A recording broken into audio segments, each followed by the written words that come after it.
Here are the sight kanji for chapter 11 of Adventures in Japanese 1.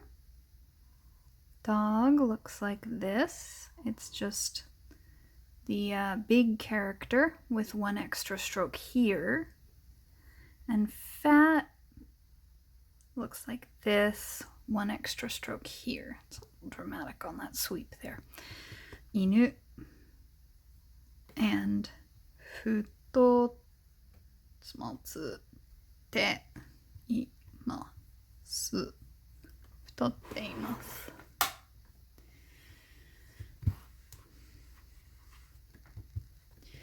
White looks like this. 1, 2, 3, 4, 5. And for right now, just memorize shiro with this e after it, shiroi. So like a white dog, shiroi inu.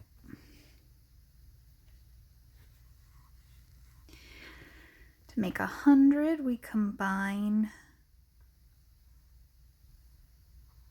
one stroke on top and then the character for white, and we pronounce it hyaku. It has other pronunciations in like given names. You might see it pronounced momo, but hyaku is the pronunciation that we use in everyday life.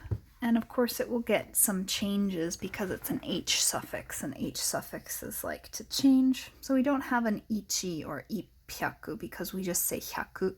And we don't have a jupyaku, juhyaku, because we're just going to go straight on to sen. But here's 300 is sanbyaku. Dots on that. 600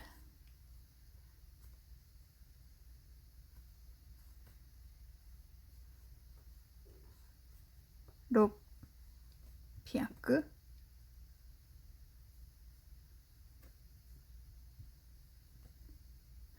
and 800 800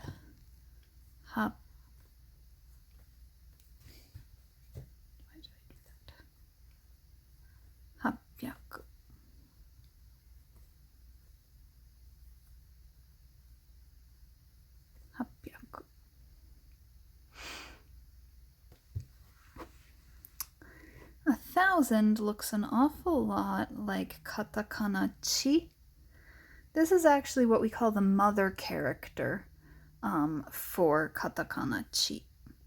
So chi is one pronunciation of this character, but it's not very common except in people's names and place names, not so much in everyday words. Everyday words, this is going to be pronounced sem. And this almost never changes. 3,000 is indeed sanzen.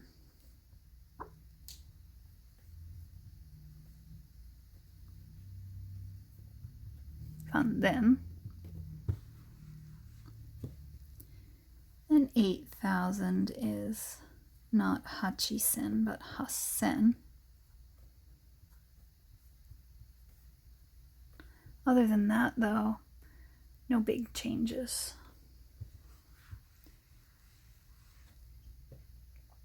Mang, 10,000.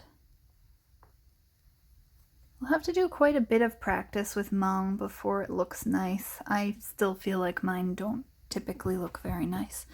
But there's a sort of angle and then a sweep here. 1, 2, and 3. Something like that. Mang, 10,000. Mang exhibits no changes. The only thing that I want you to remember for Mang is this kind of weird thing where the units get thrown off. So this is Juman, and this means not 10,000, but 100,000. 10만. And this 100만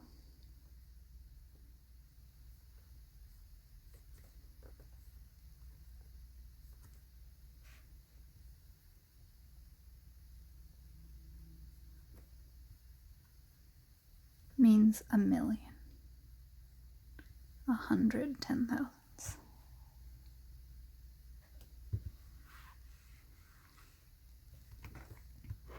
The kanji for yen looks like this. It follows the basic stroke order rules that we've learned. Left, then top and right, and then sort of top to bottom with these. This does have another meaning along with being the symbol for yen. It just means circular. And so if you see this kanji and it's followed by e, don't think ne, because that's definitely not what it is. It's actually marui. Marui, which means circular. Marui.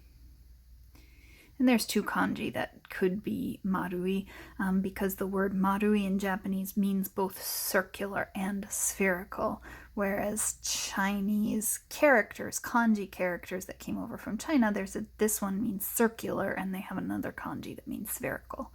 So Japanese just borrowed both of them into the language, and when you mean circular, you use this kanji and apply marui to it, and when you mean spherical, you use the other kanji and you apply marui onto that instead. Pronunciation's the same. It's only a visual difference, and in any case, you don't really have to know this. Just something to kind of keep in the back of your mind that there are other pronunciations for this. Eng is basically always going to be read eng, no matter where you see it. The one situation in which it results in a phonic alteration is that a lot of people drop the n off of yon. It's just yoeng. Yoeng. Other than that, it will come on the end of the string of numbers, unlike like this, for example, the yen symbol. It depends on the circumstances. Actual price tags will probably be written like this, but you'll see, for example, in newspapers and news reports and things like that, that the eng kanji being written out and the numbers being written in kanji digits rather than Arabic numerals is pretty common.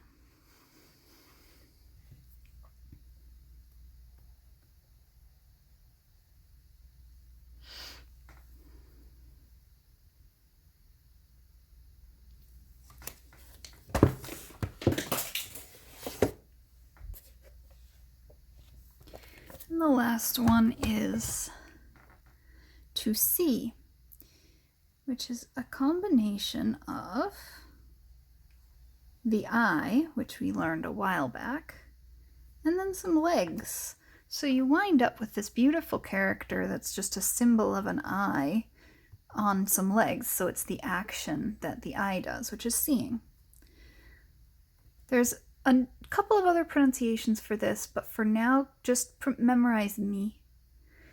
But bear in mind that it can be pronounced mi in 3 different words. Mimas, to see. Miemas, to be visible. And misemas, to show. So all of them have to do with the action of seeing to some extent. But just 3 different types of okurigana that you'll see after. All right, so those are the kanji. Go ahead and study.